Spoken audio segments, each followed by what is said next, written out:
we're a small group. We're politically insignificant in so many ways, but it's not our power that we're bringing to these conversations. We're being as faithful as we can be to the truth that's being revealed to us, and we're trusting that if we follow that through, that will speak in others as well. You know, that same power that we're encountering is also at work in every heart.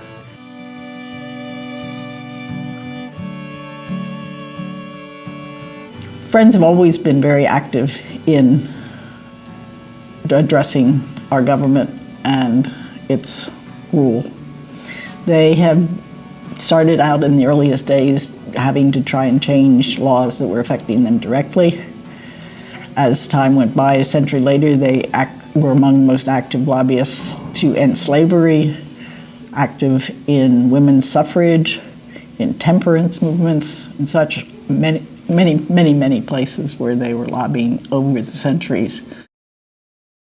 There's a story in the book of Acts that I really love where, you know, these two traveling ministers, Paul and Silas, are in this jail. And in the middle of the night there was an earthquake or something that broke open his jail cell. And everybody's chains come off. So they're sitting in this broken prison.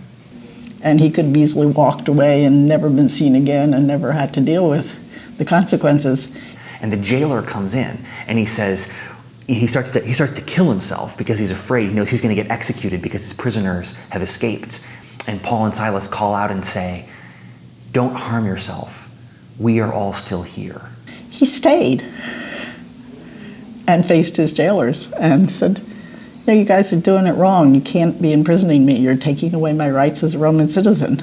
So that image is really important to me in terms of understanding what it means for Quakers to be engaged in prophetic work. That we can touch that experience of everybody's chains coming off, and then we stand and we wait in the broken prison, and we bring that message to others and invite others to live in that reality as well.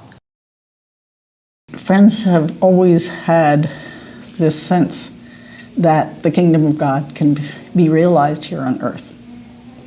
And so for early friends, sometimes that vision was taken from Isaiah with the image of the lion and the lamb living side by side without doing damage to the other.